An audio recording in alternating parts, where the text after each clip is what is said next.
الکریم، اما بعد۔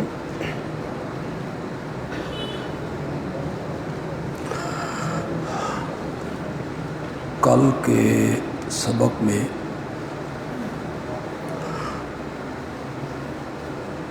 اس عنوان سے گفتگو ہو رہی تھی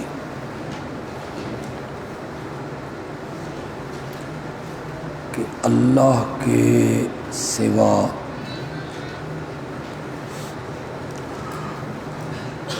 انبیاء کی عبادت کی گئی،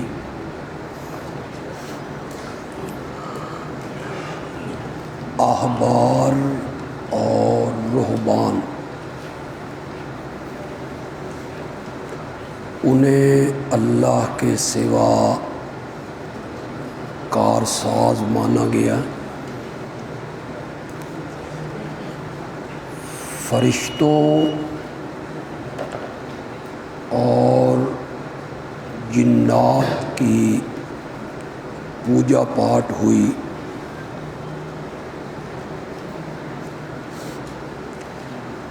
حتیٰ کہ ابلیس کو، شیطان کو اللہ کا شریک ٹھہرایا گیا۔ سورۃ ابراہیم کی آیت نمبر 21 میں اس کا ذکر ہے۔ انی کفرت بما اشرکتمونی من قبل، جہنم میں پہنچنے کے بعد ابلیس جو تقریر کرے گا اس میں وہ کہے گا انی کفرت بما اشرکتمونی من قبل، تم نے جو دنیا میں مجھے اللہ کا شریک بنایا میں اس سے بیزار ہوں۔ حضرت ابراہیم علیہ السلام کی قوم نے سورج، چاند اور ستاروں کو معبود بنایا۔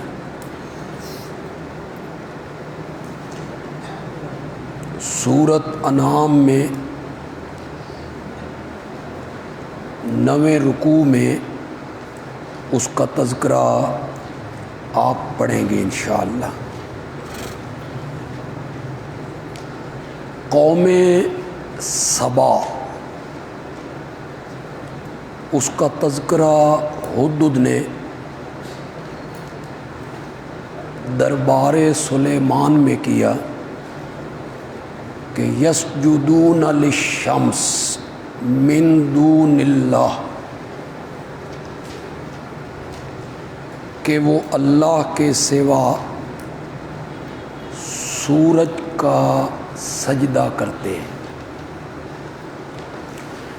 من دون اللہ کا اطلاق قرآن میں حضرت عیسیٰ پر، احبار و رہبان پر، ملائکہ پر اور سورج پر ہوا، لہٰذا ان لوگوں کی بات غلط ہوئی جن کا کہنا یہ ہے کہ من دون اللہ سے صرف بت مراد ہوتے ہیں،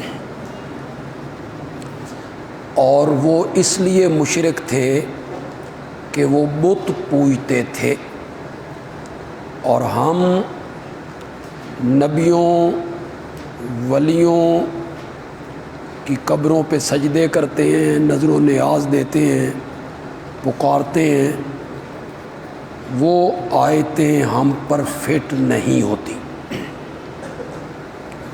میں اس بحث کے آخر میں نبی اکرم صلی اللہ علیہ وسلم کا ایک ارشاد آپ کے سامنے رکھتا ہوں۔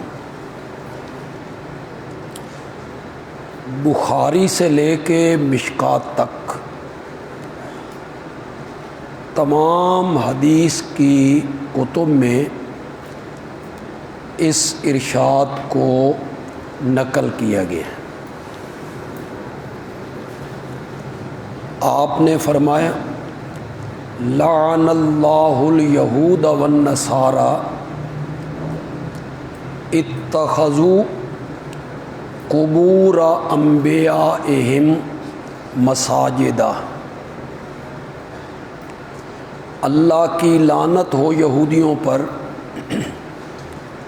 اور اللہ کی لعنت ہو عیسائیوں پر، جنہوں نے اپنے اپنے نبیوں کی قبروں کو سجدہ گاہ بنا لیے،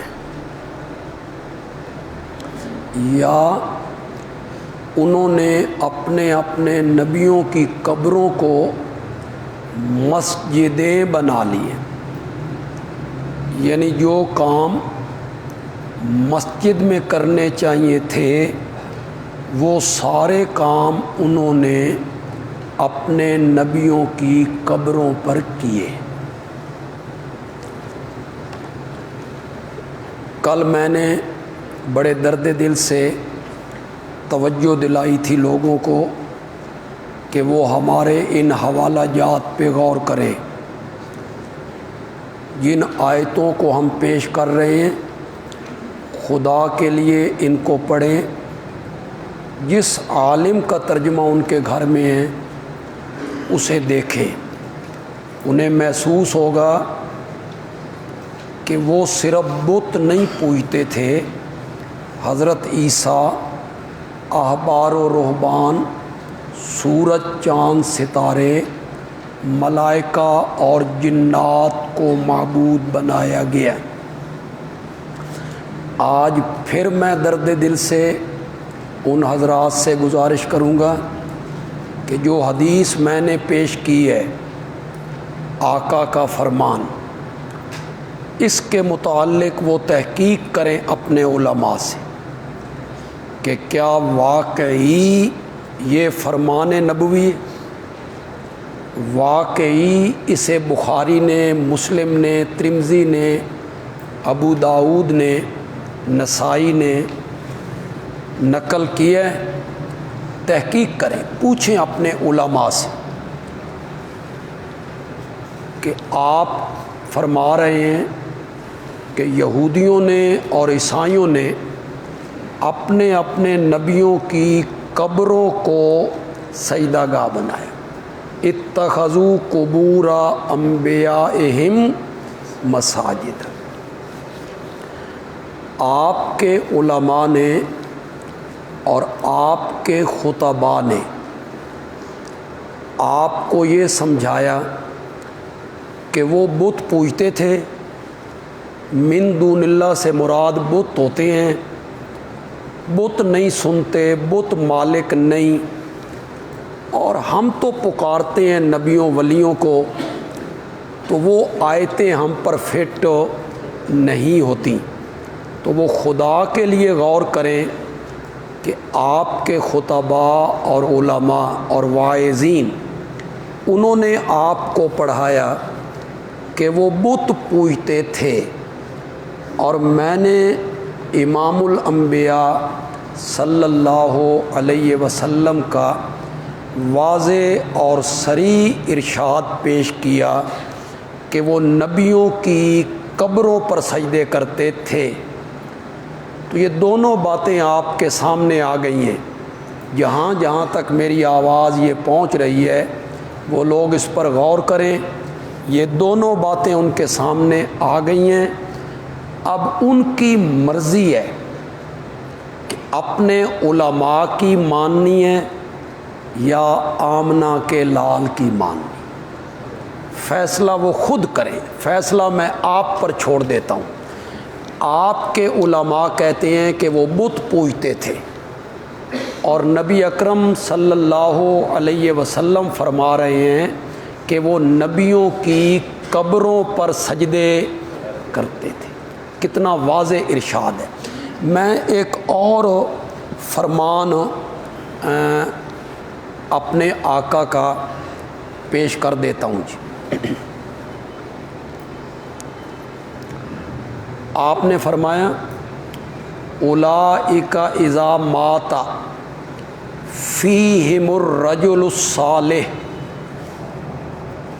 بنوا علی قبرہ مسجدا وصوروا فیہ تلک الصور اولئک ہم شرار الخلق عند اللہ او کما قال النبی صلی اللہ علیہ وسلم۔ وہ لوگ، آپ پہلے لوگوں کا ذکر کر رہے ہیں، وہ لوگ اذا مات، جب فوت ہو جاتا، فیہم، ان کے اندر، الرجل الصالح، الرجل الصالح کا معنی بت کر لیں، الرجل الصالح، بت اس کا معنی ہے الرجل الصالح، نیک آدمی، صالح آدمی جب فوت ہو جاتا، بنوا علی قبرہ مسجدہ، تو وہ اس کی قبر کو سجدہ گاہ بنا لیتے، وصوروا فیہ تلک الصور، اور وہاں اس بزرگ کی تصویریں لٹکا دیتے تھے۔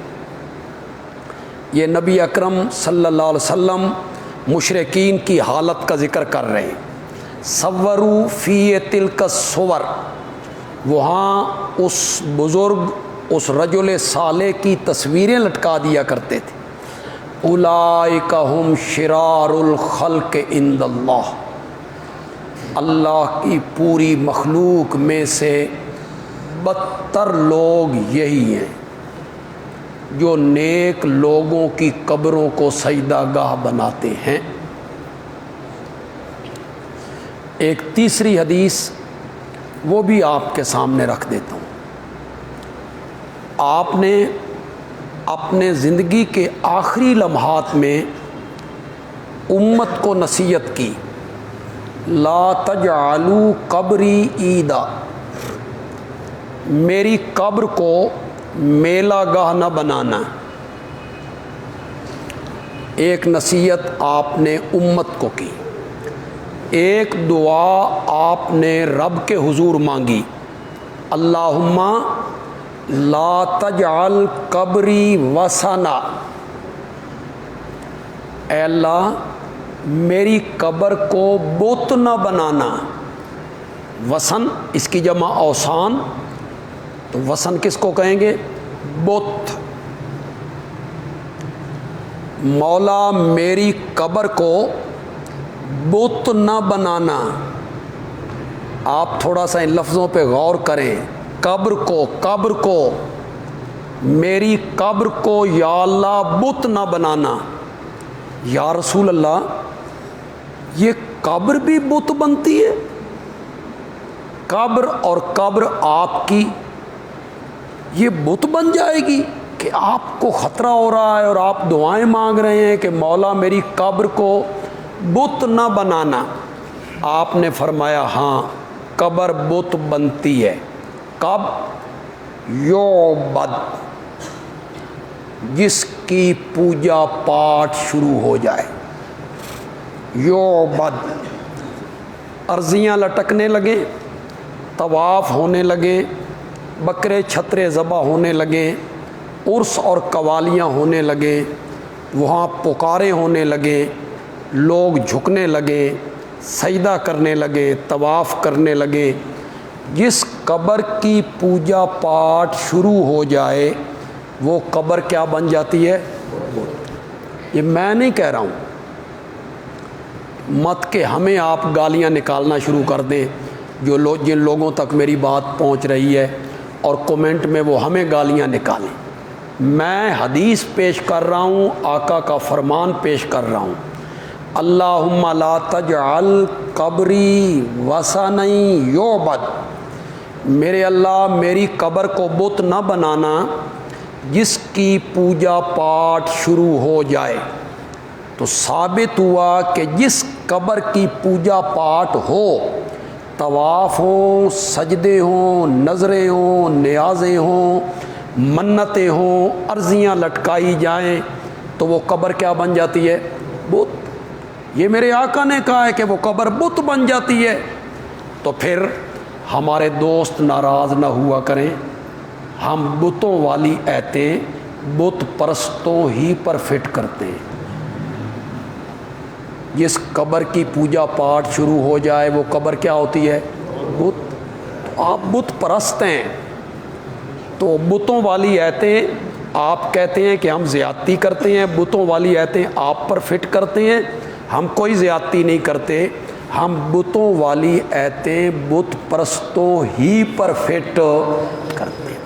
یہ بحث یہیں تک مکمل کر لیتے ہیں جی۔ درمیان میں ایک بات تو میں کہنا چاہتا تھا، لیکن پھر بات طویل ہو جائے گی، اور ہمارے کئی خاص موضوع جو ہیں وہ رہ جائیں گے۔ دو قسم کے پیروں کا قرآن ذکر کرتا ہے جی، رہبر، رہنما،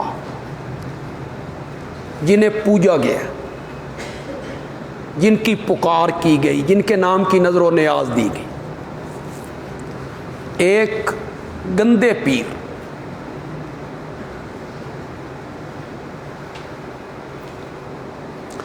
جو جن کے سامنے ان کے بزرگوں کی قبریں پوجی جاتی ہیں اور وہ دیکھ رہے ہوتے ہیں، منع نہیں کرتے، لوگ ان کے پاؤں میں جھکتے ہیں اور وہ انہیں شاباش دے رہے ہوتے ہیں، اور انہیں پتہ ہوتا ہے کہ ہمارے مرنے کے بعد ہماری قبر بھی پوجی جائے گی۔ یہ گندے لوگ ہیں۔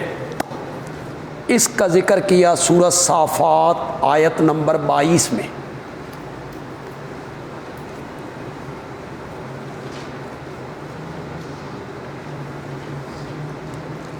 اس کے مقابلے میں نیک لوگ ہیں، اچھے رہبر، اچھے پیر،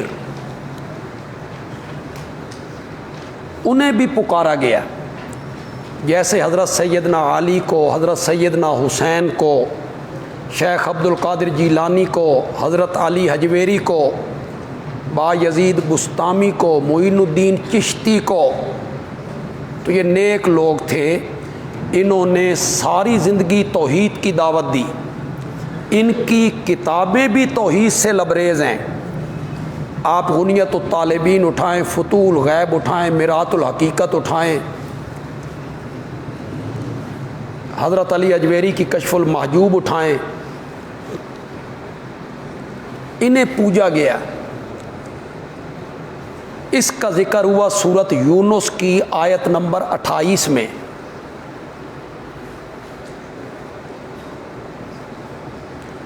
وَيَوْمَ نَحْشُرُهُمْ جَمِيعًا ثُمَّ نَقُولُ لِلَّذِينَ أَشْرَكُوا مَكَانَكُمْ أَنْتُمْ وَشُرَكَاؤُكُمْ۔ سورۃ یونس کی آیت نمبر 28۔ دنیا میں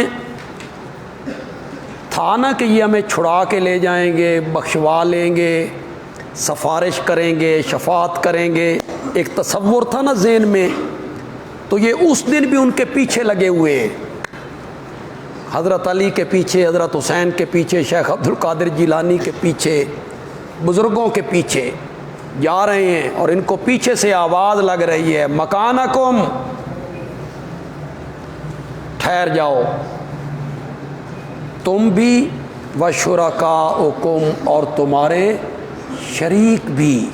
مشرکوں سے اللہ کہیں گے تم بھی ٹھہرو، اور جن کو تم میرا شریک بناتے تھے وہ بھی ٹھہر جائیں، ٹھہر جاؤ، رک جاؤ یہیں۔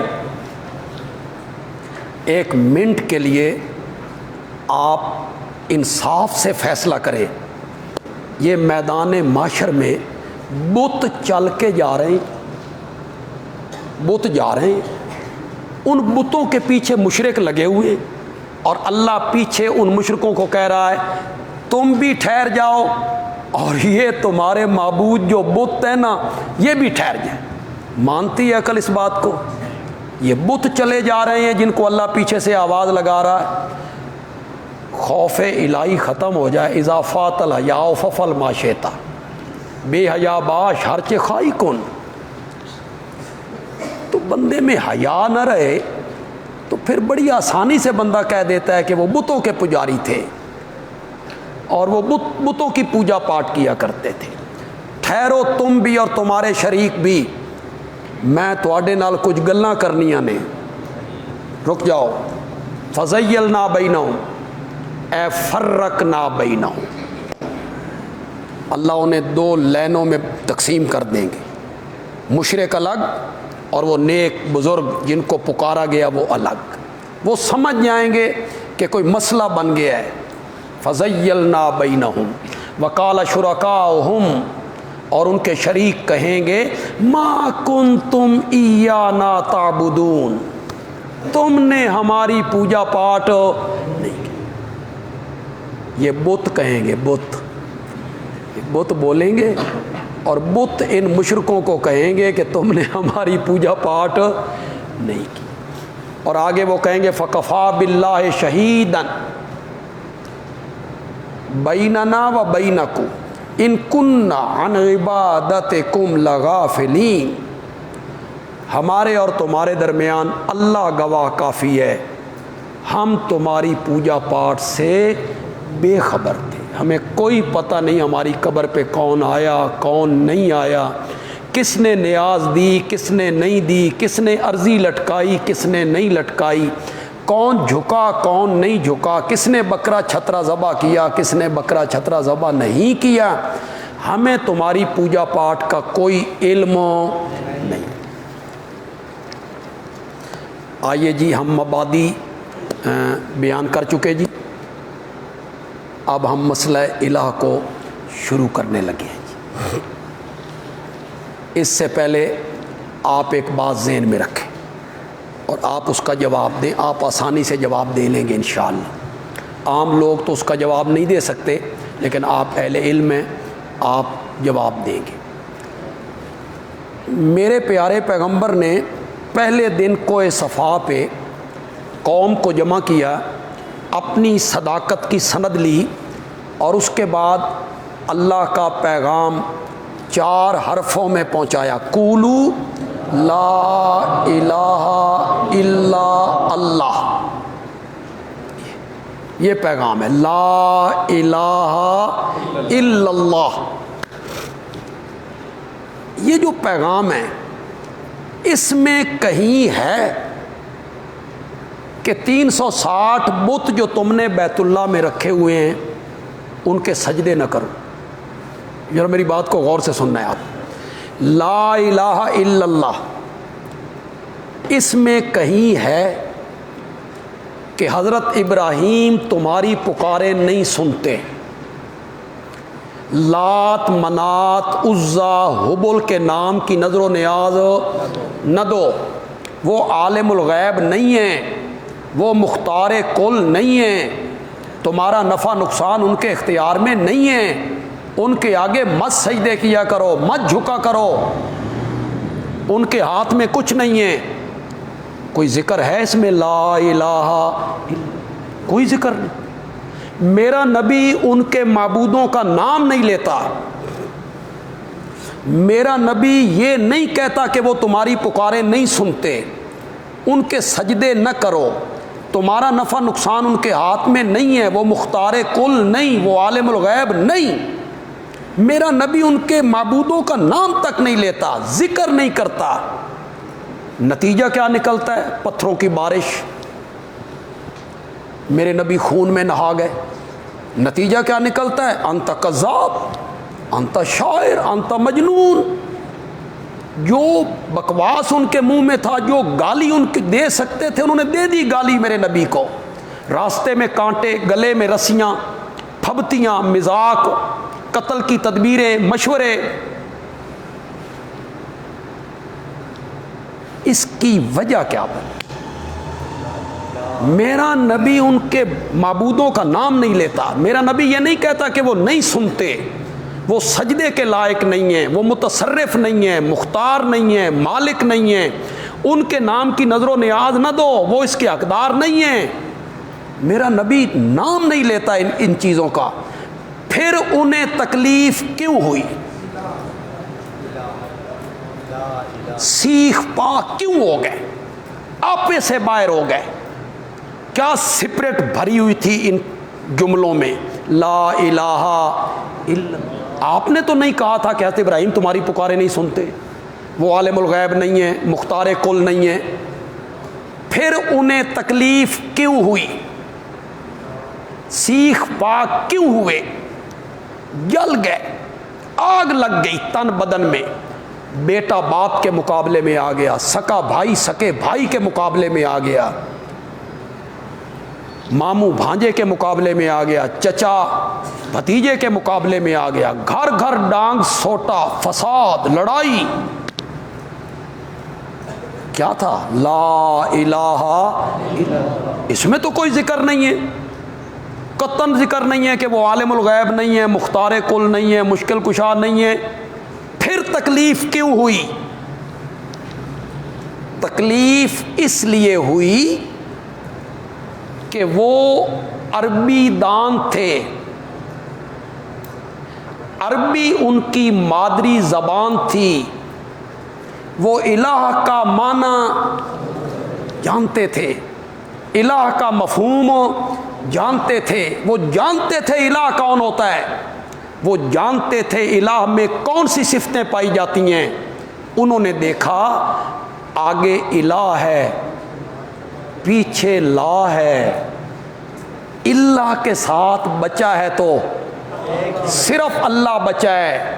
ان کو سمجھ آ گئی اس کلمے کا مطلب یہ ہے کہ جو 360 بیت اللہ میں رکھے ہوئے ہیں انہاں دے پلے کو سمجھ آ گئی۔ جن کو ہم پکار رہے ہیں نا وہ الہ نہیں ہے، ان کو سمجھ آ گئی کہ وہ پکاریں نہیں سنتے، وہ ہمارے حالات سے واقف نہیں، وہ نظر و نیاز کے لائق نہیں، وہ سجدوں کے لائق نہیں، وہ مختار نہیں، متصرف نہیں۔ انہیں سمجھ آ گئی۔ کیوں؟ عربی ان کی مادری زبان تھی، اور الہ کیا ہے؟ عربی۔ وہ فوراً الہ کا مفہوم سمجھ۔ مادری زبان پہ ایک لطیفہ ذہن میں آیا۔ سکول میں بچے سے، معصوم بچے سے سوال کیا ٹیچر نے، بھئی یہ مادری زبان بولتے ہیں، ماں کی زبان، پدری زبان کیوں نہیں بولتے، باپ کی زبان؟ بچہ معصومیت سے کہتا ہے ماں ابے کو بولنے نہیں دیتی، ماں ابے کو بولنے نہیں دیتی، بس ماں ہی بولتی رہتی ہے، اس لیے مادری زبان کہتے ہیں۔ تو الہ کا مفہوم سمجھنا ضروری ہے۔ ہم چونکہ اردو جانتے ہیں، پنجابی جانتے ہیں، پشتو جانتے ہیں، تو ہم عربی کا الہ کا جو معنی ہے وہ کریں گے۔ الہ کون ہوتا ہے؟ کن صفتوں کا حامل ہوتا ہے الہ؟ ہمارا قصبہ ہے نا بندیال، ہم تو، میرے والد صاحب سن میرا خیال ہے 52-53 میں ہجرت کر کے آ گئے تھے، چھوڑ دیا تھا اپنا پنڈ۔ حالانکہ وہاں میرے دادا، میرے پردادا، انہوں نے وہی زندگی بسر کی۔ میرے والد صاحب کی ٹکر آ گئی تھی ایک سردار کے ساتھ، اور اس نے رمضان المبارک میں، کیونکہ سرداری نظام ہے نا، وہ سرداری نظام، اب کوئی بندیال کا بندہ سن رہا ہے تو کہیں ناراض ہی نہ ہو جائے، تو سرداری نظام ہے، تو جو نچلی قومیں ہیں نا جنہیں کہتے ہیں کمی، ان سے بگار لیتے ہیں، بگار۔ مثلا ہم نے مکان بنانے ہیں، چودھریوں نے، ملکوں نے، آ جاؤ بے غریب سارے مزدوری کرو، پیسے شیسے کوئی نہیں، چلو مزدوری کرو۔ رمضان کا مہینہ تھا تو اس نے لگا دیا لوگوں کو مزدوری کرو، اور اس نے سر عام تندور جلوا دیا، روٹیاں پکاؤ، کھاؤ پیو، کوئی رمضان کا احترام نہیں۔ اور جو مزدور کہتا نا میرا روزہ، تو وہ اپنے اہلکاروں کو کہتا اس سے کام لو دھوپ پر، اس روزہ رکھا کیوں؟ والد صاحب نے عید کے خطبے میں اس کی تردید کی اور ٹکر لی. تو وہاں سرداروں سے ٹکر لینا موت کو دعوت دینے کے مترادف تھا. تو پھر انہوں نے تجویز کی ملکوں نے صفایا کر دیا جائے. کسی نے والد صاحب کو آ کے بتا دیا تو والد صاحب نے وہاں سے ہجرت کر لی, بندیال سے ہجرت کر لی. یہاں سرگودا کے ساتھ ایک پنڈ ہے ڈیرہ جاڑا, یہاں آ گئے. پھر اللہ نے سرگودے پہنچا دی. اور وہ جو ایک جگہ پہ قرآن پاک میں آتا ہے کہ جب ہجرت ناگزیر ہو جائے تو تم ہجرت کرو, اللہ کی زمین کو بڑا فراخ پاؤ گے. ہم نے تو بھائی اپنی آنکھوں سے دیکھا ہے. اب وہاں پڑے ہوتے بندیال میں کیا حالت ہوتی. اللہ یہاں لے کے آیا, ایک ادارہ ہے, مدرسہ ہے. اللہ نے عزتوں سے عظمتوں سے والد صاحب کو بھی نواز دیا, ہمیں بھی نواز دیا. تو وہاں کلیش ہے بڑا دونوں فرقوں کا. پھر سرداری نظام ہے, کچھ ملک اس طرف ہیں کچھ ملک اس طرف ہیں. تو یہ میری پیدائش سے پہلے کی بات ہے. جلسہ تھا ہمارا جس میں علماء آئے ہوئے تھے. اس میں حضرت شیخ القرآن مولانا غلام اللہ خان رحمۃ اللہ علیہ بھی آئے ہوئے جلسے. شیخ القرآن کو بھی پتہ تھا کہ بڑا کلیش ہے اور وہ مولوی صاحب بھی بڑا منطقی ہے. تو حضرت شیخ القرآن نے ایسے کیا بھئی کسی کو نہیں بتایا, اپنی مسجد سے تنہا نکلے اور ان کی مسجد میں جا پہنچے اکیلے. اب وہاں بڑا کلیش ہے کہ کوئی نقصان بھی پہنچ سکتا تھا. تو یہ مسجد کے قریب پہنچے نا تو دو ملک کھڑے تھے چودھری. انہوں نے کہا میں مسافر ہوں, کیمبل پور سے آیا ہوں. اس وقت اٹک کا نام کیمبل پور تھا. اپنے پنڈ کا نمبردار ہوں. آپ کے مولوی صاحب کی بڑی شہرت سنی ہے, ایک مسئلہ پوچھنا ہے. تو وہ ملکوں نے سمجھا بھئی یہ بھی ذمہ دار ہے, نمبردار ہے, ہماری برادری کا ہے. اس نے کہا آؤ جی آؤ. مولوی صاحب اوپر بیٹھے ہوئے تھے, وہ لے گئے. یہ جی کیمل پور سے آئے ہیں, اپنے پنڈ کے نمبردار ہیں, ذمہ دار ہیں, انہاں مسئلہ پوچھنا جی. اس نے کہا پوچھو جی. حضرت شیخ القرآن نے کہا جی لا الہ الا اللہ کا معنی پوچھنا ہے جی. لا الہ الا اللہ کا معنی پوچھنا ہے. تو وہ کہتا ہے تو ایڈا وڈا ہو گیا, تیل حالے لا الہ الا اللہ دا معنی نہیں آتا. میں آ کے جی ساری زندگی حال وائے نے, زمینہ تے کام کیتے نے, فرصت ہی نہیں لبھی. آپ کی بڑی شہرت سنی ہے, معنی بتائیں جی. اس نے کہا نہیں کوئی معبود مگر اللہ. یہی معنی کرتے ہیں سب لوگ. حضرت شیخ نے کہا مولانا نہیں کوئی, یہ میری زبان ہے, میری بولی ہے, نہیں کوئی, مجھے پتہ ہے اس کا کیا معنی ہے, نہیں کوئی, مگر مجھے پتہ ہے مگر کا کیا مفہوم ہوتا ہے, اللہ مجھے پتہ ہے اللہ کی ذات ہے, یہ معبود کیا ہے. معبود تو عربی ہے اور میں عربی نہیں جانتا. اس نے مولوی صاحب نے آسان کیا, نہیں کوئی عبادت کے لائق مگر اللہ. شیخ نے کہا نہیں کوئی, سمجھ آ گئی, لائق سمجھ آ گئی, مگر سمجھ آ گئی.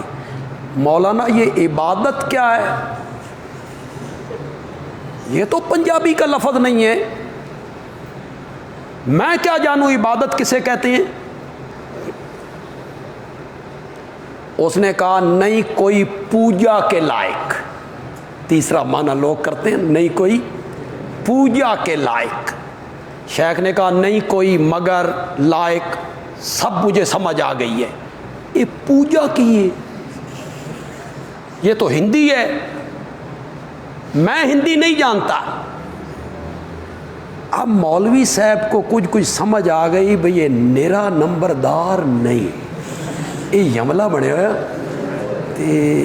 یہ جس طرح سوال و جواب کر رہا ہے نا, تو میں نے کہا جی یہ پوجا کیا ہے؟ مولوی صاحب نے چوتھا منع کیا، نہیں کوئی پرستش کے لائق مگر اب پرستش تو فارسی ہے. تو حضرت شیخ جو ہے نا، آپ نے تو حضرت شیخ کو دیکھا نہیں، آپ کی تو پیدائشیں بھی بات کی ہیں، طبیعت میں تھوڑا سا لاؤبالی پن تھا، لاؤبالی جذبہ جوش، بات کو کر دینا، بے پرواہ ہو کے کر دینا، بھائی اس کا نتیجہ کیا نکلے گا دیکھا جائے گا. اس نے کہا جی نہیں کوئی پرستش کے لائق. تو پہلے وہ مانا کر چکا تھا نہیں کوئی پوجا کے لائق. جب اس نے پرستش کا معنی کیا نا تو حضرت شیخ کہتے ہیں مولوی جی ایڈی ساری پوجا او من سمجھ آئی نہیں، تو ایڈا سارا پرستش کڈ مارے. اتنی ساری پوجا تو مجھے سمجھ نہیں آئی، تو نے اتنا بڑا پرستش نکال دی. اب وہ سمجھ گیا بھئی یہ نمبردار نہیں. تو کہتا ہے الہ کیڑا سیگا؟ میں کہا سیگا کس نال کھادا جاندہ؟ میں حال چلانے والا بندہ ہوں، مجھے کیا پتہ ہے سیگے کیا ہوتے ہیں؟ میں کیا جانوں سیگے کیا ہوتے ہیں؟ مجھے تو الہ کا معنی بتا، میری زبان میں بتا، میری بولی میں بتا. اس نے طالب علموں کو اشارہ کیا بے ضرب یضرب ضربن. تو میں نے کہا مولوی جی گل سنو، یہ مار کے سمجھانا ہی نہ تے من سمجھ آ گئی، تے جی اونج سمجھانا ہی تے من ہون تک کک سمجھ نہیں آئی.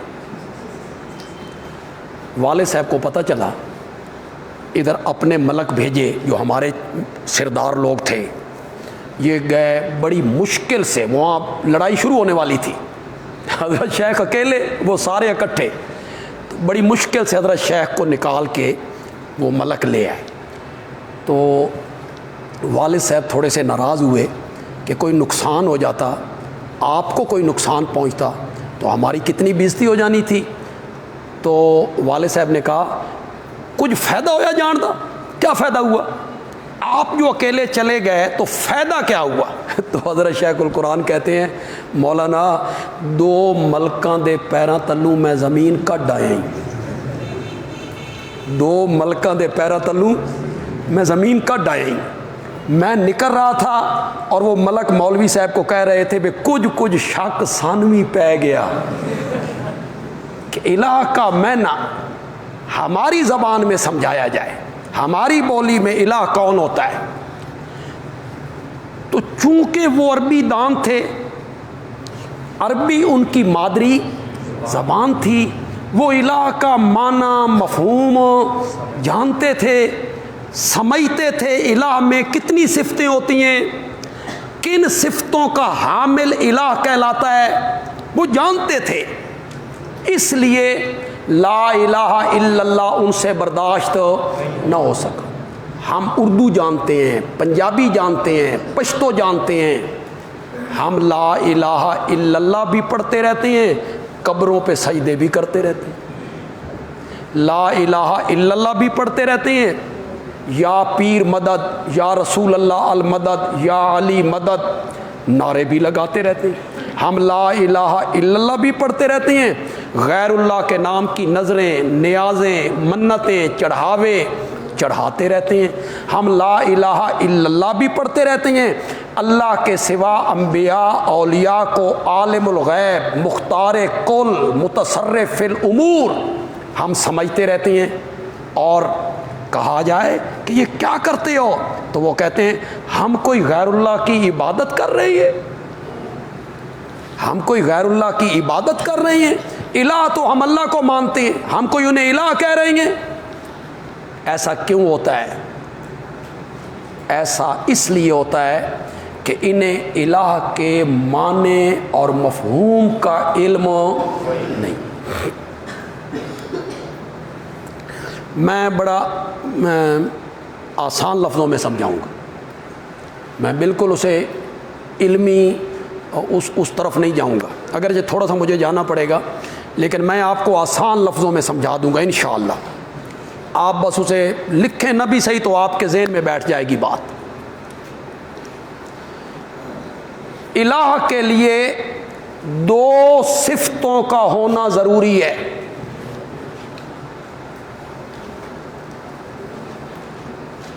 الہ کے لیے 2 صفتوں کا ہونا ضروری ہے.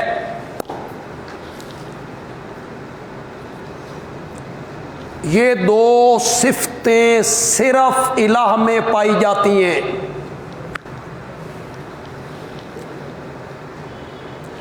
پہلی صفت عالم الغیب ہونا،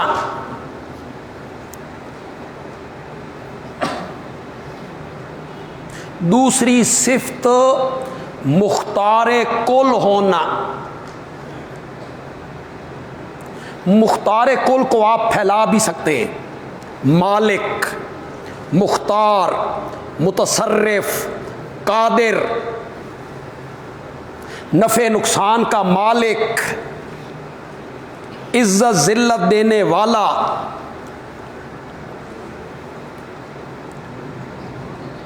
دو صفتیں الہ کی ہیں،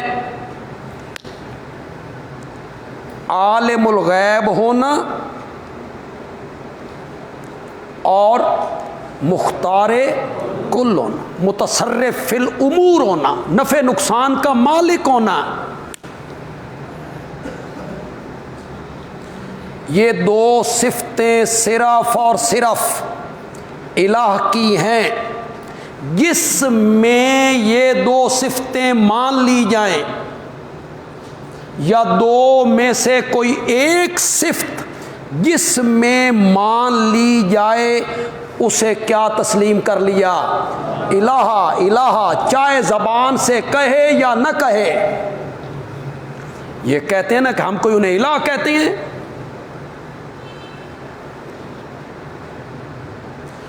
یہ 2 صفتیں کسی نبی میں، کسی ولی میں، کسی پیر میں اگر کسی نے مان لی کہ وہ میرے حالات سے واقف ہے، میری پکار کو غائبانہ سن رہا ہے اور میرا نفع نقصان اس کے اختیار میں ہے، وہ مختار کل ہے، متصرف فی الامور ہے، جس میں یہ 2 صفتیں یا 2 میں سے ایک صفت تسلیم کر لی گئی، اسے کیا مان لیا؟ الہ مان لیا. اور کلمے میں کیا کہا تھا؟ چاہے زبان سے کہے یا نہ کہے زبان سے، یہ صفتیں مان لی ہیں تو اس نے الہ مان لیا ہے. اس کی میں ایک دلیل دے دیتا ہوں. کل ہم نے ایک جگہ آپ کو دکھائی تھی، سورۃ توبہ کی آیت نمبر 31. سورۃ توبہ کی آیت نمبر 31.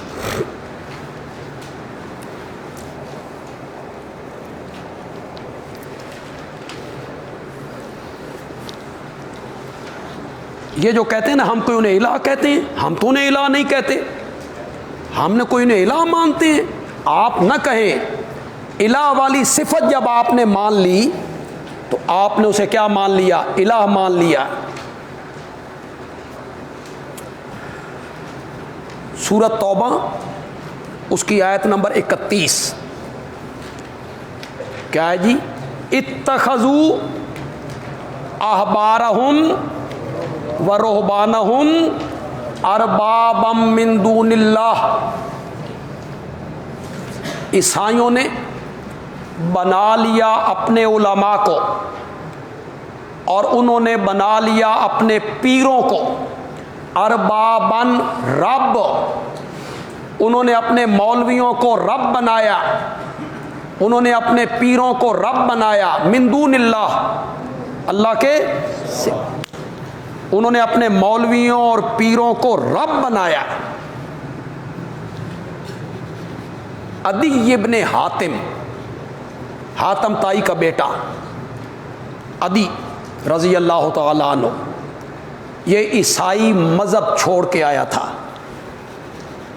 مسلمان ہوئے.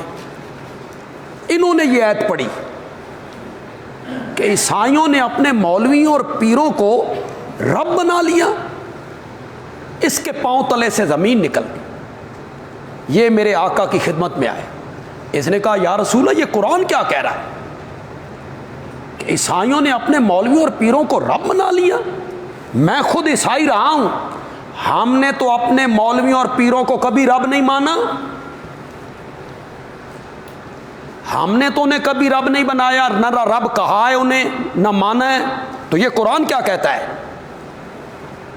میرے آقا نے فرمایا عدی یہ بتاؤ، جس چیز کو تمہارے علماء حلال کہہ دیتے تھے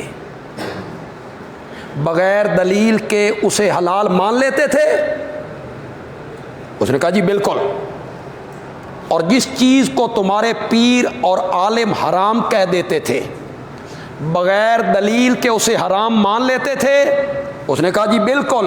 آپ نے فرمایا یہی معنی ہے رب بنانے کا. کوئی سمجھے بھی ہو کہ کوئی نہ، یہی معنی ہے، چاہے زبان سے کہے یا. یہ رب کی صفت تھی، کسی چیز کو حلال کرنا، کسی چیز کو حرام کرنا. جب یہ صفت اپنے مولویوں میں مان لی تو گویا کہ انہوں نے اپنے مولویوں کو کیا مان لیا؟ رب مان لیا. تو رب زبان سے وہ بھی نہیں کہتے تھے.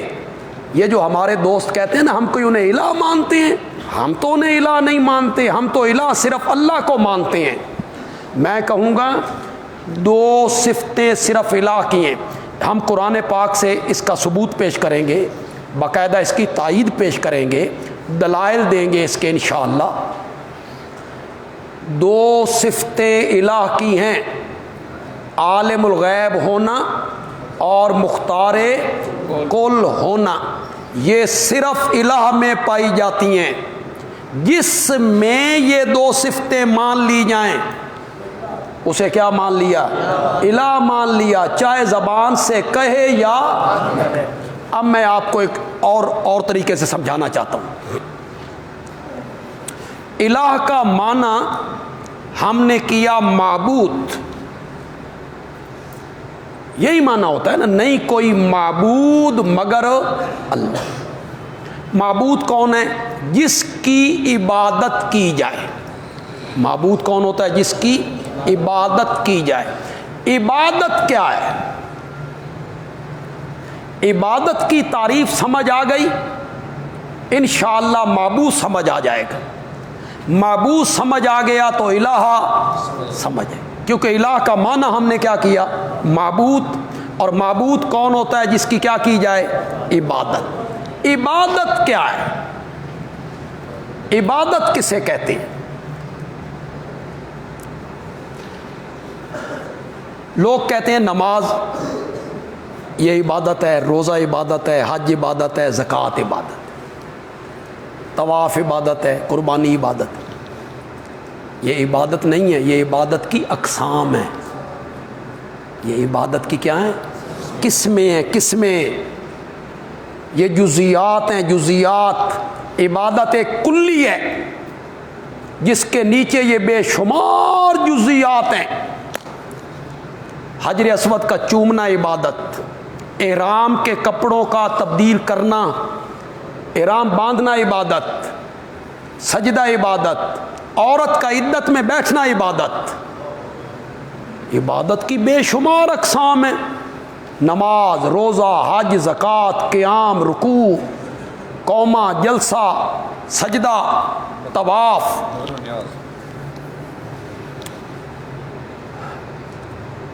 تو ایسی عبادت کی تعریف کی جائے جو اپنی تمام جزیات پر صادق آئے. ایسی جامع تعریف کرو، سجدے پہ بھی صادق آئے، احرام باندھنے پہ بھی صادق آئے. ایسی جامع تعریف ہونی چاہیے عبادت کی.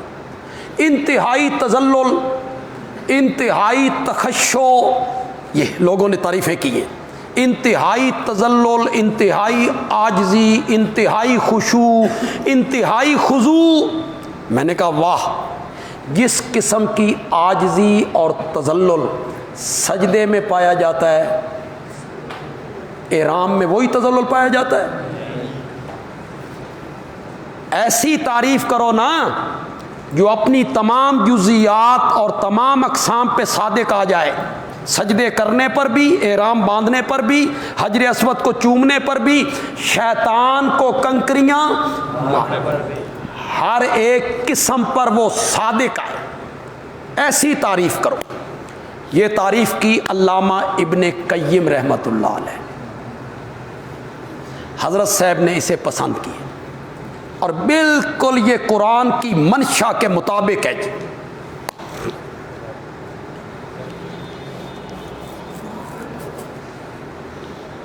العبادت عبارت عن الاعتقاد والشعور بأن للمعبود سلطة غیبیہ ما فوق الاسباب یقدر بها علی النفع والضرر۔ العبادت عبارت عن الاعتقاد والشعور بأن للمعبود سلطة غیبیة ما فوق الاسباب یقدر بها علی النفع والضرر فکل دعاء وثناء وتعظیم ینشأ بهذا الاعتقاد فہی عبادۃ۔ اس کو بڑے آسان لفظوں میں سمجھا دیتا ہوں، اس کا ترجمہ کر دیتا ہوں۔ ہر وہ تعظیم عبادت بنے گی،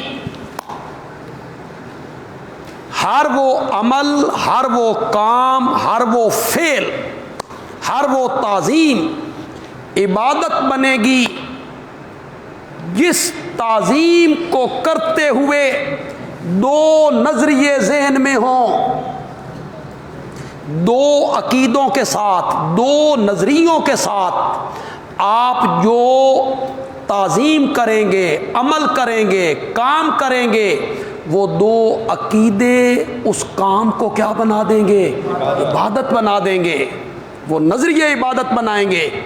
پہلا نظریہ، جس ہستی کے لیے یہ تعظیم کر رہا ہوں اسے تسلط غیبی حاصل ہے، اسے تسلط غیبی حاصل ہے، عالم الغیب ہے۔ تسلط غیبی میں آپ کو سمجھا دیتا ہوں بڑے آسان لفظوں کے ساتھ۔ تسلط غیبی کیا ہوتا ہے؟ جس کے لیے میں یہ تعظیم کر رہا ہوں میں اس کو نہیں دیکھ رہا اور وہ مجھے دیکھ رہا ہے، یہ تسلط غیبی ہے۔ مجھ سے وہ غیب ہے، غائبانہ اس کا تسلط ہے۔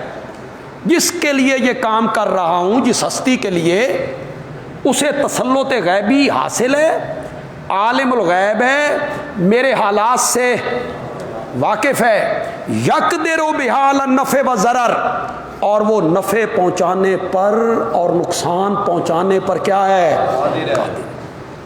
یہ تعظیم کروں گا خوش ہوگا، نفع پہنچا سکتا ہے، نہیں کروں گا ناراض ہو جائے گا، نقصان بھی پہنچا سکتا ہے۔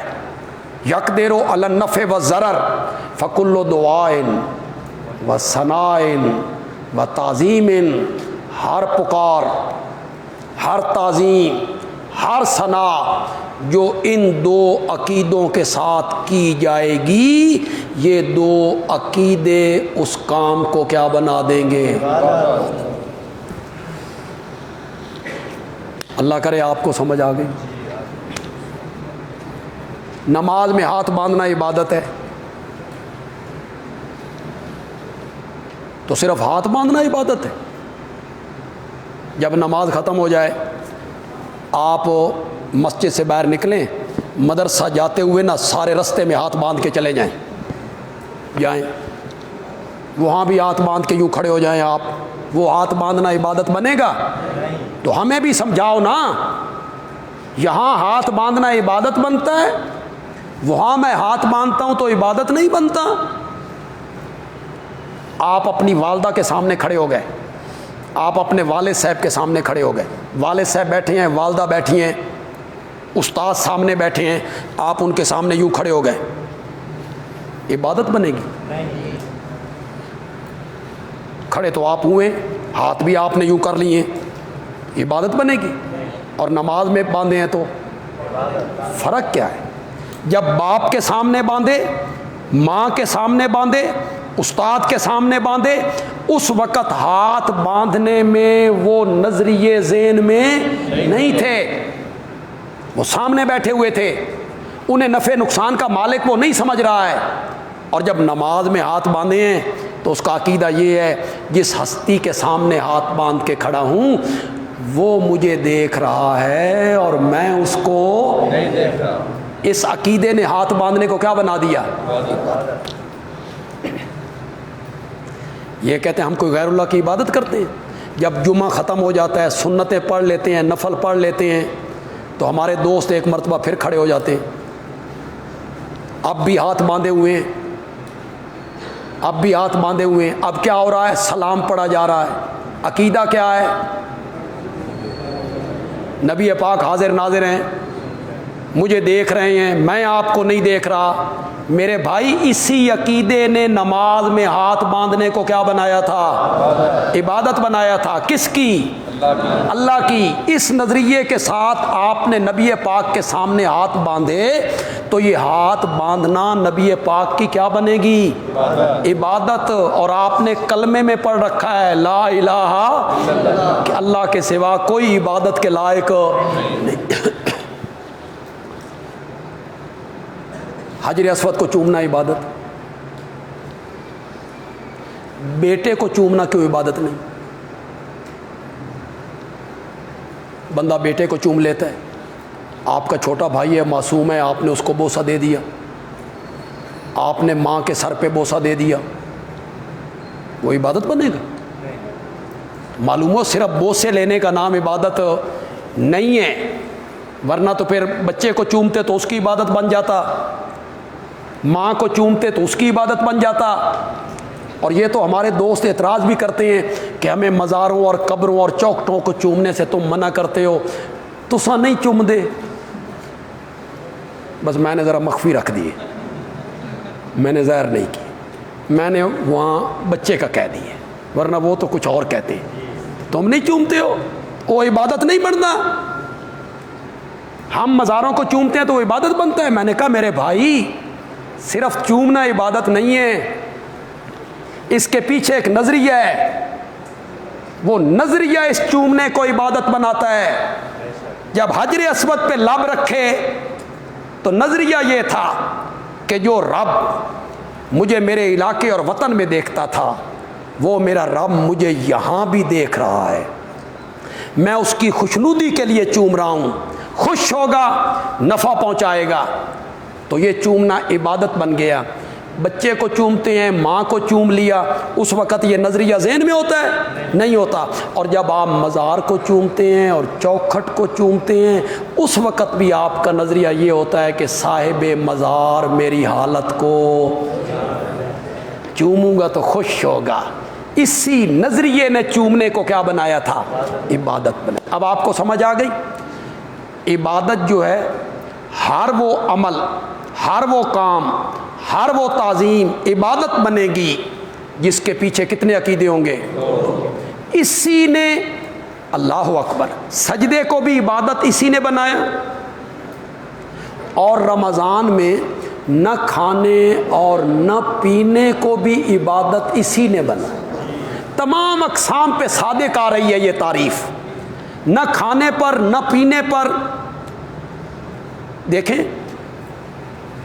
ایک آدمی ہے، اس نے حال چلائے، اب یہ جو اس دفعہ رمضان آ رہا ہے نا، تو ادھر یکم رمضان ہوگا، ادھر فصلوں کو ہاتھ لگے گا، فصل کٹائی شروع ہو جائے گی۔ اب زمیندار دھوپ میں کٹائی ہو رہی ہے، پسینے میں شرابور ہیں، گھر آئے، شربت پڑا ہوا ہے، مشروبات ہیں، پیاس سخت ہے، دروازے بند، کھڑکیاں بند، روشن دان بند، پیے گا؟ دیکھنے والا تو کوئی نہیں، کیوں نہیں پیتا؟ اس کا نظریہ یہ ہے کہ جو میرا رب چٹیل میدان میں مجھے دیکھتا تھا وہ بند کمروں میں بھی مجھے دیکھتا ہے۔ اس نظریے نے نہ کھانے کو کیا بنا دیا؟ یہ نظریہ کہ اسے تسلط غیبی حاصل ہے، وہ عالم الغیب ہے، میں اسے نہیں دیکھ رہا، وہ مجھے دیکھ رہا ہے، میرے حالات سے واقف ہے، میری پکارے سنتا ہے اور نفع نقصان پہنچانے پر قادر ہے۔ تو یہ عبادت ہے. جس کی عبادت کی جائے وہ معبود ہے. اور معبود ہم نے کس کا معنی کیا تھا؟ الہ کا. لا الہ الا اللہ. آئیے ایک دو جگہ دیکھتے ہیں اس کی تائید. تقریر تو میں نے بڑی لمبی اور تفصیلی کر دی ہے.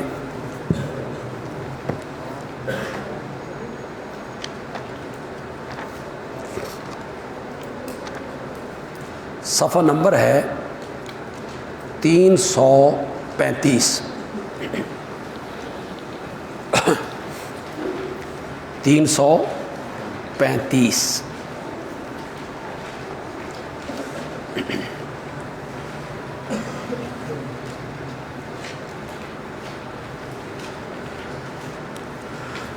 بیسواں پارہ شروع ہو رہا ہے جی. 20واں پارہ شروع ہو رہا ہے. سورۃ نمل ہے جی. آیت نمبر غالباً ہے 60. سورۃ نمل کی آیت نمبر 60. امن خلق السماوات والارض وانزل لکم من السماء ماء. بھلا کون ہے؟ ہاں جی صفحہ نمبر 345 جی. 20ویں پارے کی ابتدا ہے نا جی, وہ نکالیں. بھلا کون ہے جس نے بنایا آسمانوں کو اور زمین کو اور اتارا تمہارے لیے آسمان سے پانی. فَأَنبَتْنَا بِهِ حَدَائِقَ ذَاتَ بَهْجَةٍ. پھر ہم نے اگائے اس پانی کے ذریعے باغات رونق والے. مَا كَانَ لَكُمْ أَن تُنبِتُوا شَجَرَهَا. تمہارے لائق نہیں کہ تم ایک درخت بھی اگا سکو, اور ہم نے یہ سب کچھ بنا دیا. اِلٰہٌ مع اللہ. جب یہ سب کچھ کرنے والا میں ہوں تو کیا اللہ کے ساتھ کوئی اور الہ بھی ہوگا؟ یہ کون سی صفت آ گئی جی؟ مختار کل ہونا, مالک ہونا, قادر ہونا, یہ متصرف ہونا, یہ اس صفت کا ذکر ہے جی. امن جعل الارض قرارا. بھلا کون ہے جس نے بنایا زمین کو ٹھہرنے کی جگہ. وجعل خلالها انہارا. اور اس نے اس کے بیچ میں نہریں چلا دیں. وجعل لها رواسیا. اس پہ پہاڑوں کے بوجھ رکھ دیے. وجعل بین البحرین حاجزا. اور اس نے دو سمندروں کے درمیان پردہ رکھ دیا. یہ سب کچھ کرنے والا میں ہوں. اِلٰہٌ مع اللہ. تو کیا اللہ کے ساتھ کوئی اور الہ ہوگا؟ یہ بھی کون سی صفت آ گئی جی؟ مختار کل, مالک, قادر, سب کچھ کرنے والا میں ہوں. امن یجیب المضطر اذا دعاہ.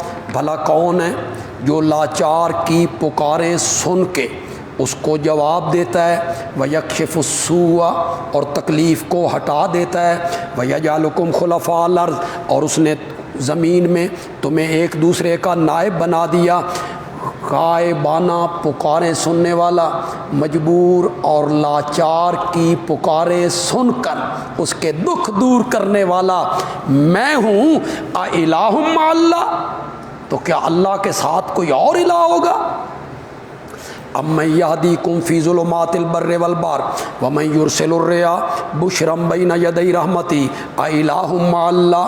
امن یبدأ الخلق ثم یعیدہ ومن یرزقکم من السماء والارض. اِلٰہٌ مع اللہ.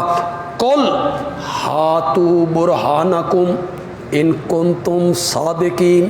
اللہ کہتے ہیں میں نے اپنی الوہیت پر اور تصرف پر اور اختیار پر اتنی دلیلیں پیش کی ہیں, تمہارے پاس اپنے معبودوں کے اختیار پہ کوئی دلیل ہے تو لاؤ. ہاتوا برہانکم, لے آؤ تم بھی اپنے شرک کی کوئی دلیل. ان کنتم صادقین, اگر ہو تم سچے. الہ کے لیے کتنی صفتوں کا ہونا ضروری تھا؟ 2. پہلی صفت مختار کل ہونا, عالم الغیب ہونا. یہ دونوں صفتیں چل رہی ہیں. اِلٰہٌ مع اللہ, اِلٰہٌ مع اللہ, اِلٰہٌ مع اللہ.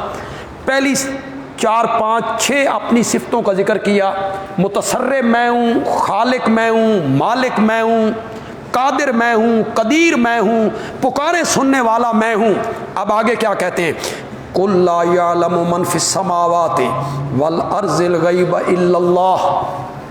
میرے پیغمبر کہہ دے نہیں جانتے آسمانوں والے اور نہیں جانتے زمین والے غیب کو الا اللہ، مگر کون جانتا ہے؟ یہ کون صفت آ گئی؟ دونوں صفتیں ذکر کر دی، اور پھر پیچھے لگاتار کا الہ مع اللہ، الہ مع، جب یہ صفتیں میری ہیں تو میرے سوا کوئی اور الہ ہو سکتا ہے؟ زمین و آسمان میں رہنے والے فرشتے ہوں، انسان ہوں، جنات ہوں، اولیاء اللہ ہوں، جنت میں رہنے والی حوریں ہوں، کوئی ہو، حاملین عرش ملائکہ ہوں، آسمانوں والے بھی نہیں جانتے اور زمین والے بھی نہیں جانتے غیب کو الا اللہ، مگر کون جانتا ہے؟ وما یشعرون ایان یبعثون۔ حضرت شیخ القرآن رحمۃ اللہ علیہ ترنگ میں آتے تو فرماتے اللہ بھی بھائی مشرکاں دے پلے ککھ نہیں چھوڑے، اللہ بھی بھائی مشرکاں دے پلے ککھ نہیں چھوڑے۔ یہ کہتا ہے میرے حالات سے واقف ہیں، عالم الغیب ہیں، میری نظر و نیاز دینے کو جانتے ہیں، میں گھر سے چلتا ہوں تو پیر صاحب کو پتہ چل جاتا ہے، انہیں پتہ ہوتا ہے کہ آ رہا ہے مرید، اس کا یہ عقیدہ ہے۔ اور اللہ کہتے ہیں وما یشعرون ایان یبعثون، ان کو تو اتنا بھی پتہ نہیں کہ وہ خود قبروں سے کب اٹھائے جائیں۔ جنہیں اپنے حالات کا پتہ کوئی نہیں، اسے تیری نظر و نیاز کا بھی پتہ کوئی نہیں۔ ایک جگہ اور دیکھتے ہیں،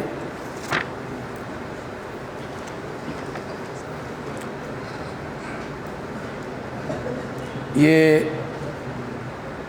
صفحہ نمبر ہے 212 ہے جی، غالباً دیکھیں 212 نکالیں، سورۃ طٰہٰ ہے جی، سورۃ طٰہٰ،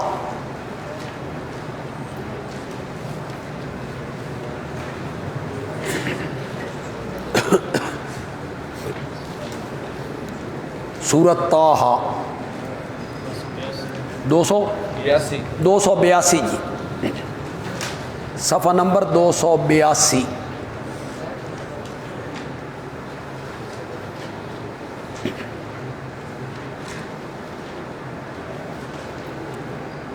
سورۃ طٰہٰ،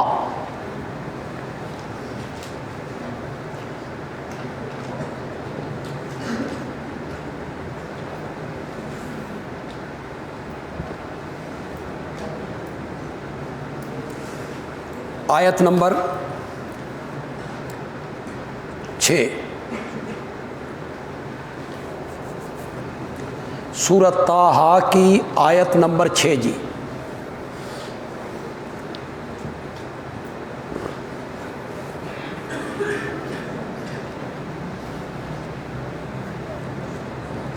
لہو ما فی السماوات و ما فی الارض، اسی کا ہے جو کچھ آسمانوں میں اور اسی کا ہے جو کچھ زمین میں، وما بینہما، اور اسی کا ہے جو کچھ زمین و آسمان کے درمیان ہے، وما تحت الثری، اور اسی کا ہے جو گیلی مٹی کے نیچے ہے، اسی کا ہے۔ علامہ آلوسی رحمۃ اللہ علیہ روح المعانی میں لہو پہ کیا لکھتے ہیں؟ اسی کا ہے۔ کیا مطلب اسی کا؟ خلقن و ملکن و تصرفن و تدبیرن و اختیارن و احیاءن و اماتتن، ہر لحاظ سے اسی کا ہے، پیدا کرنے کے لحاظ سے، ملک کے لحاظ سے، تصرف کے لحاظ سے، تدبیر کے لحاظ سے، اختیار کے لحاظ سے، زندہ کرنے کے لحاظ سے، مارنے کے لحاظ سے، ہر لحاظ سے اسی کا ہے۔ جو کچھ آسمانوں میں ہے اور جو کچھ زمین میں ہے، اور جو کچھ آسمان و زمین کے درمیان میں ہے، اور جو کچھ گیلی مٹی کے نیچے ہے، سب کا مالک وہی ہے۔ کون صفت آ گئی؟ مالک۔ اللہ کی کون سی صفت کا ذکر ہوگا؟ مالک میں ہوں، قادر میں ہوں، متصرف اور مختار میں ہوں۔ وَإِن تَجْهَرْ بِالْقَوْلِ، اور اگر تو زور سے بات کرے، پکار کے بات کرے، تو جزا معذوف ہوگی۔ کیا فائدہ زور سے بولنے کا؟ کیا فائدہ؟ فَإِنَّهُ يَعْلَمُ السِّرَّ، یہ جزا کے قائم مقام ہے جی۔ اللہ تو جانتا ہے السر، راز کو، وَأَخْفَى، اور راز سے بھی زیادہ چھپی ہوئی چیز اسے بھی جانتا ہے، راز کو بھی جانتا ہے، السر راز، اخفا راز سے بھی زیادہ پوشیدہ چیز۔ مفسرین نے لکھا راز وہ ہے جو بندے کے دل میں آ گیا، میرے دل میں آ گیا، میرے سوا کسی کو پتہ نہیں، یہ بڑی مخفی بات ہے، بڑی پوشیدہ بات ہے، میرے دل میں میرے سوا کسی کو پتہ نہیں۔ اخفا کیا ہے جی؟ اس سے بھی زیادہ مخفی چیز۔ مفسرین نے لکھا اس کا مطلب یہ ہے، اللہ کہتے ہیں وہ راز جو تیرے دل میں آ گیا ہے، تجھے پتہ چل گیا ہے، تیرے سوا کسی کو پتہ نہیں، میں اس کو بھی جانتا ہوں، اور جو راز ابھی تیرے دل میں نہیں آیا، 10 سال کے بعد آئے گا، 20 سال کے بعد آئے گا، میں آج اسے جانتا ہوں۔ یہ اخفا راز، اور راز سے بھی زیادہ مخفی چیز، راز سے بھی زیادہ پوشیدہ چیز، یہ کون سی صفت آ گئی جی؟ عالم الغیب۔ اب دیکھیے قرآن آپ سب کے پاس ہے، نظر قرآن کی طرف لائیے۔ اللہ نے دونوں صفتوں کا ذکر کیا، مختار بھی میں ہوں، مالک میں ہوں، متصرف میں ہوں، عالم الغیب میں ہوں۔ اگر یہ دونوں صفتیں میری ہیں تو پھر میرے دعوے کو تسلیم کرو، اللہ لا الہ الا، پھر میرے سوا الہ کوئی۔ پھر آپ کو سمجھ آ گئی کہ یہ دو صفتیں کس کی ہیں؟ الہ کی، الہ کی۔ اسی لیے تو اللہ اپنی الوہیت کا ذکر کرتے ہیں ساتھ کہ یہ دونوں صفتیں کس کی تھیں؟ الہ کی تھی۔ تھوڑا سا پیچھے آئیں، سورت آل عمران میں آئیں گی،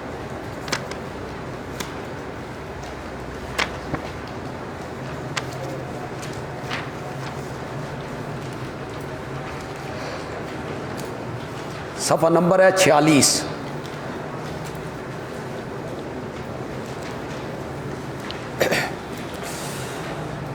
صفحہ نمبر 46، سورت کا نام ہے آل عمران۔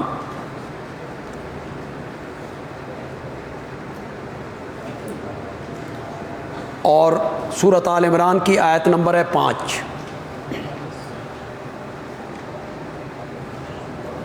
شروع کہاں سے کیا جی؟ اسی دعوے سے شروع کیا، اللہ لا الہ الا ہو، یہیں سے بات کو شروع کی۔ پھر اس پر ایک عقلی دلیل دی، الحی القیوم، یہ اس دعوے پر عقلی دلیل دی۔ پھر اس پر دلیل وحی دی، نزل علیک الکتاب بالحق، دلیل وحی دی۔ پھر اس پر دلیل نقلی از تورات و انجیل پیش کی، وانزل التوراۃ والانجیل۔ کیا اللہ کہنا چاہتے ہیں؟ یہ جو میرا دعویٰ ہے عقل کے بھی مطابق ہے، یہ جو میرا دعویٰ ہے وحی کے بھی مطابق ہے، اور یہ جو میرا دعویٰ ہے یہ نقل کے بھی مطابق ہے۔ تورات کا بھی یہی دعویٰ تھا، انجیل کا بھی یہی دعویٰ تھا۔ آگے کیا کہا؟ ان اللہ لا یخفی علی شیء فی الارض ولا فی السماء، بے شک اللہ پر زمین و آسمان کی کوئی چیز پوشیدہ نہیں، کوئی ذرہ اس کی نگاہوں سے اوجھل نہیں، کوئی چیز بھی اس کی نگاہوں سے پوشیدہ نہیں ہے۔ کون صفت آ گئی جی؟ عالم الغیب۔ هو الذی یصورکم فی الارحام کیف یشاء، وہی ہے جو تمہاری تصویریں بناتا ہے ماں کے پیٹ میں، کیف یشاء، جس طرح۔ کون صفت آ گئی؟ مختار کل ہونا، متصرف ہونا، مالک اور قادر ہونا، ماں کے پیٹ میں اور 3 اندھیروں میں جس طرح چاہتا ہوں تمہاری تصویریں بنا دیتا ہوں. یہ دونوں صفتیں اپنی ذکر کی. عالم الغیب بھی میں ہوں، مختار کل بھی میں ہوں. پھر اللہ نے نتیجہ نکالا کہ یہ دونوں صفتیں میری ہیں، تو لا الہ الا، پھر میرے سوا الہ کوئی. تو ثابت ہوا کہ یہ 2 صفتیں کس کی ہیں؟ الہ کی ہیں. الہ میں پائی جاتی ہیں یہ 2 صفتیں. ایک جگہ اور دیکھتے ہیں جی.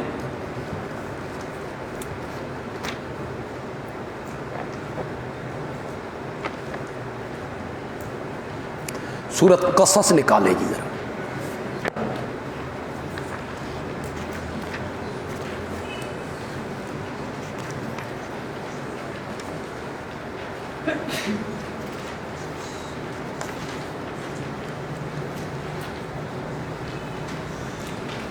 سورۃ قصص آیت نمبر 68، صفحہ نمبر ہے جی 355. صفحہ نمبر ہے 355.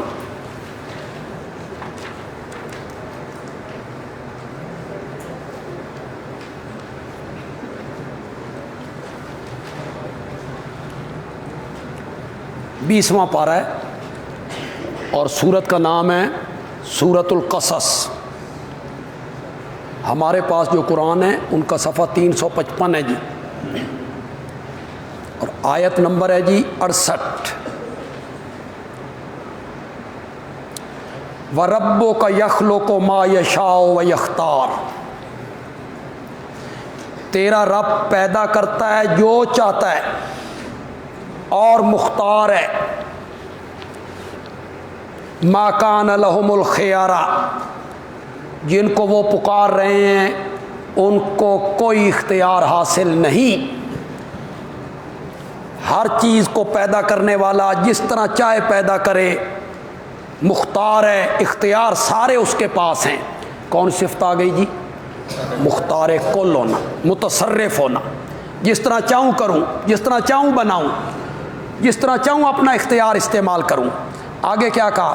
وَرَبُّكَ يَعْلَمُ، اور تیرا رب جانتا ہے، مَا تُكِنُّ صُدُورُهُمْ،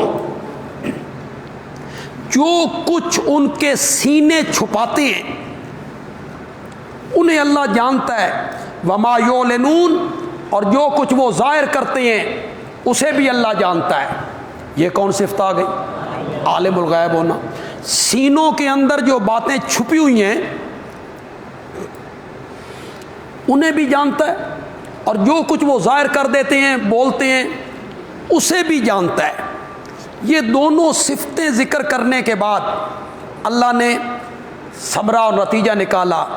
وَهُوَ اللَّهُ لَا إِلَٰهَ إِلَّا، کہ اگر یہ 2 صفتیں میری ہیں، عالم الغیب بھی میں ہی ہوں اور مختار کل بھی میں ہی ہوں، تو پھر میرے دعوے کو تسلیم کرو کہ میرے سوا اس کائنات میں الہ بننے کے لائق کوئی نہیں. تو آپ کو یہ بات میں کتنی جگہ آپ کو دکھاتا چلا جاؤں.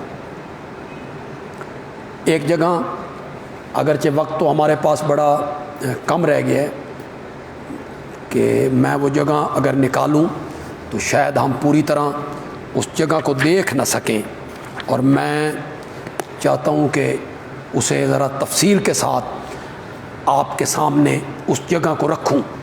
انشاءاللہ کل کے سبق میں وہ مقام پھر آپ کے سامنے ہم رکھیں گے. فی الحال ایک دفعہ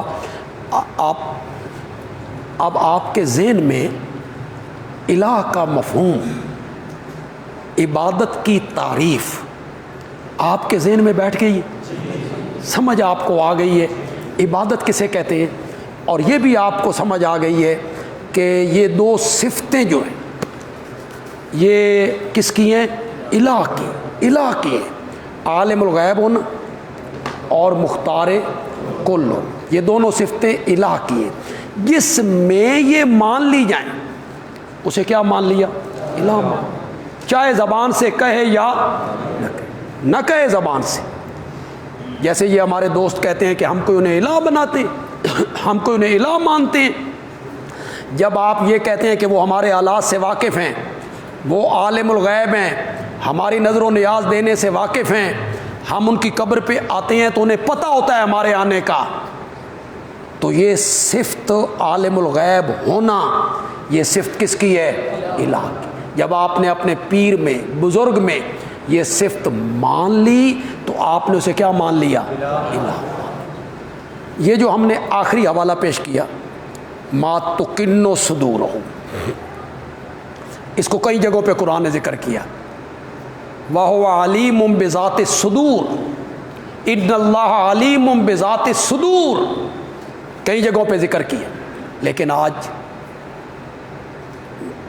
گانے گائے جاتے ہیں، اس کے باوجود یہ لوگ کہتے ہیں ہم کو شرک کر رہے ہیں۔ شہباز کرے پرواز تے جانے حال دلاں دے، جی ابھی بھی شک ہے کہ ہم کوئی شرک کر رہے ہیں۔ شہباز کرے پرواز تے جانے حال دلاں، اور کئی لوگ کہتے ہیں جانے یا علی، یعنی حضرت علی ہمارے حالات کو جانتے ہیں، یا سینوں کے راز ہمارے جانتے ہیں، جبکہ قرآن یہ کہتا ہے کہ سینوں کے رازوں کو جاننے والا جو ہے وہ صرف اور صرف کون ہے؟